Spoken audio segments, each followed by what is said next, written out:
waxaan xaqiijinaynaa dadkii iyo xoolihii biyaha soo gaari waayey ee dhulka fag jiray ee waddada xumaa ee carshinta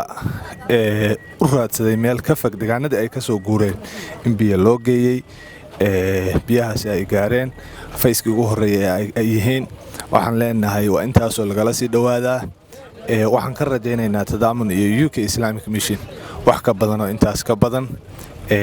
meesha aan joognaahay waa Balibusle mudug jariiban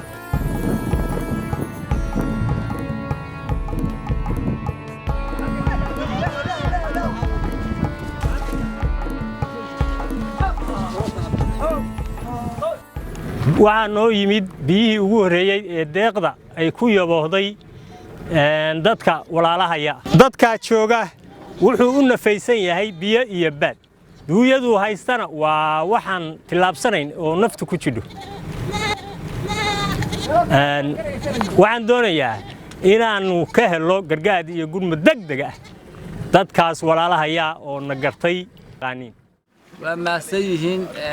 dadka noo soo gurmaday abaaraha maanta meesha ka dhacay waddanka ka dhacay dadkii noo soo gurmaday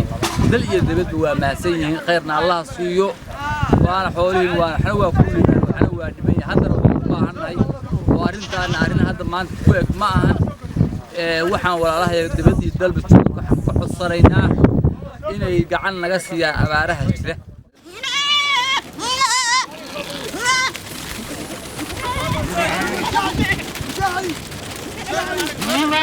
biyihii waana soo gaareen waana naloo keenay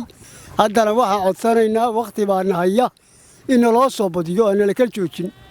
intaasaan ka codsanaynaa ilaahay baa wax deeqan ummadda siiya u qoray rabbi baa u qoray balse idinku waa dadaasheen waxaan doonaynaa dadaalka inaad kordhisaan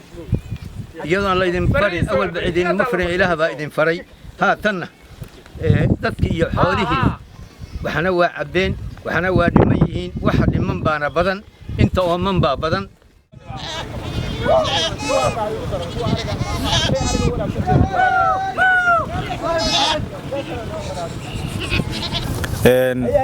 waxaan u mahadcelinaynaa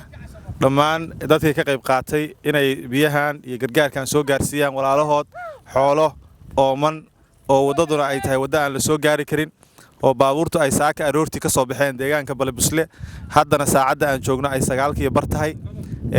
deegaanka waxaan maanta joognaa Libintir iyo Xaradhaban